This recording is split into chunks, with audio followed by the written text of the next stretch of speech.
already have that one broke loose. That one's next. What size are they? The big one's a 17 and the little one's a 10 millimeter.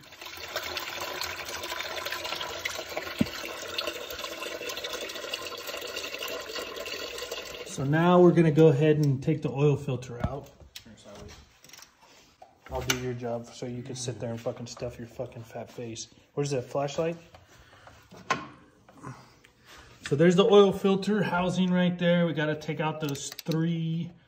Looks like they're it could be a 10 millimeter or a T30. You take out those three, and once we get out those three, then pull the oil filter cartridge out. It's gonna be fun. All right, so the oil filter cartridge is in here. So we'll pull this out, inspect the O-ring, inspect the oil filter to see if there's any metal shavings stuck in it. Keep your bucket under there too whenever you're taking your oil filter out, 'cause just like it did, it'll just drain a bunch of excess oil.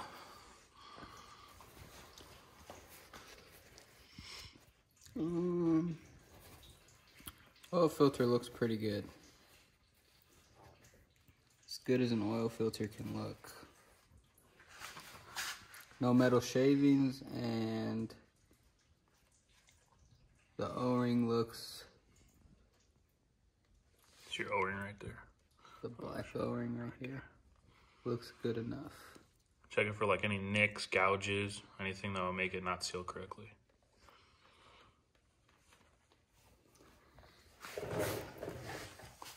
Pull this filter apart and stuff, and well, the main things to look for is you're gonna what you're gonna do is you're gonna spread these open a little bit. Spread the fins open. Make sure there's no debris inside, nothing got caught, any metal shavings. Dirt and stuff, it's gonna catch the dirt. So you're gonna see some dirt, and it might be a little dirty from the stuff that it catches. But then this piece is your cap, and the cap is has the O-ring that seals everything together, so that so you want to make sure there's no nicks or gouges in it. This one looks pretty good. If you see anything that might not seal correctly, like it might be a couple chips taken out or something, just replace it so you don't have to worry about an oil leak or anything like that. And then, like I said, whenever you're taking off this filter, you want to make sure that your bucket is still underneath, because if the bucket's not underneath, it's just gonna piss oil. Yeah, like all right there. It's just gonna keep dripping oil out, and it's got a bunch of pressure in it. Air pocket. Yeah, your air pocket. So it'll take out all the rest of the oil that's inside the motor. So we bought this little funnel. I think this is from AutoZone or Home Depot or something. We bought it. It was a little long, and then this is the one that we cut so that it would stick inside the holes of the skid plate. So we cut it down to what we needed to fit inside there. And then we just get a little, I don't even know, 2-gallon bucket. Now, well, he's got to wait for his oil filter now. And once we have the oil filter, we'll put that back in and then fill up the oil. How many quarts was it? I think it's like 3.5.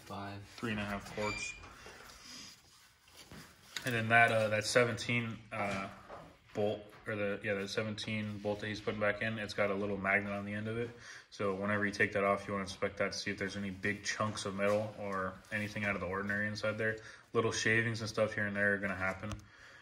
But for the most part, you want to make sure there's nothing big and major going on inside the motor. All right, so we got the oil filter here. It's a brand new Rotec stock oil filter. The number is 956123. And if you get the wrong oil filter, our buddy just got the wrong oil filter, and there wasn't enough oil in the motor, so he smoked the motor. So just make sure you have the right oil filter. So we'll put this in, we'll show you guys how we did it, and go from there. So we're gonna drop this in right there. It's gonna pop in, so it should just sit in there like that. And since our O-ring is good on the cap, we're just gonna leave the O-ring. So we'll just drop this on. All right, so there's a blue line on the inside of where the oil filter seats. It is right there. That's the blue dot, and there's a blue dot on the actual canister, this one. You just gotta line them up. Yeah, get them lined up, and then once they're lined up, it's seated correctly. Then you just start threading your bolts in.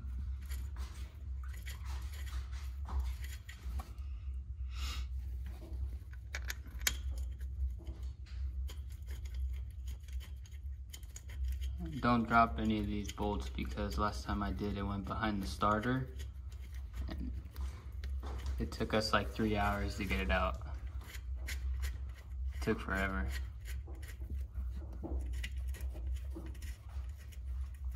Applies here as the oil drain bolts. We'll snug them all up, do it evenly, and then tighten them down, probably like a quarter of a turn. It's aluminum, so you don't want to break them.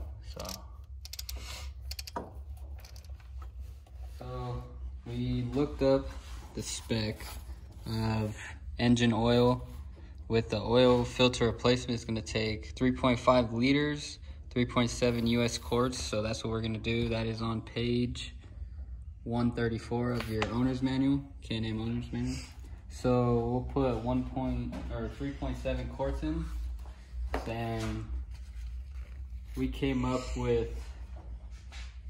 we got this over at AutoZone. So it comes with this little tube, but then we bought another one. So we sliced the hose and fit it around this one, and then hose clamped it together. So what we'll do is pretty much just drop it through here, drop it down, and then we'll just drop it into there, and then we can fill our oil up from the top. Makes it a lot easier, makes it simple. So it should go pretty fast. And we made this for when we had the rear fascia on the car. We had everything blocking it, the stock exhaust, everything. Now that we don't have that, we don't really need this, but this will be a good idea for you guys that do have the rear fascia, the stock exhaust, and all that stuff that's in the way of right here. Because there's the tube that comes up right here and it kind of 90s over. We took all that stuff out. The stock exhaust, the black fascia right here, so you can't really get to it. So the easiest way is this coming from the top to fill the oil right here. We just set it through right here, and then you can just fill your oil in from right there. Then you can undo your cap. The hose is in there, so we'll put 3.7 quarts in, and should be topped off. This makes your life so much easier because I know it's hard to change the oil on these things. But we are using Valvoline full synthetic European vehicle 540. Has all of the requirements of an aluminum block, so, and you don't have to wait, you get it at your local parts store.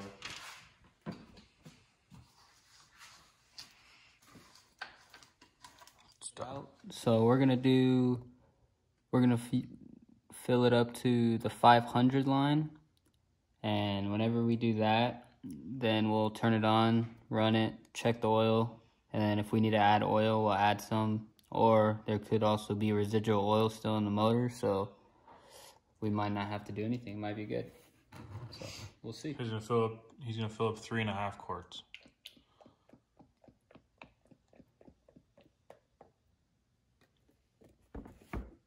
It's not close.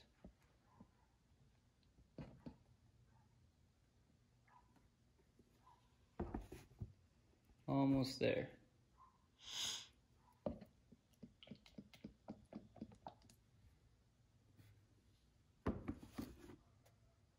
Yeah, it's about 500 right there. Mm-hmm. So we'll start the car, check it, and make sure that the oil level's good. So we use this cap at the bottom just so that we can cap it off, so that whenever any oil's left inside the lines, we don't have to worry about any oil dripping all over the engine bay or anything. Yeah, we can't let no oil touch the nitro solenoids or they'll explode, so. Yeah, that too. Cold start? You sure you're good? Yeah.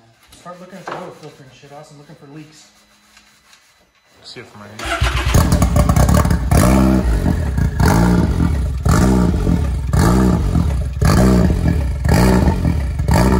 We're gonna pull it right now.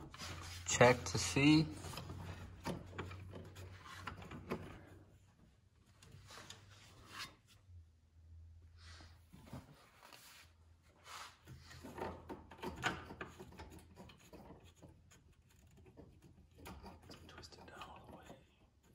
You have to put it back in, twist it down all the way, check just to make sure.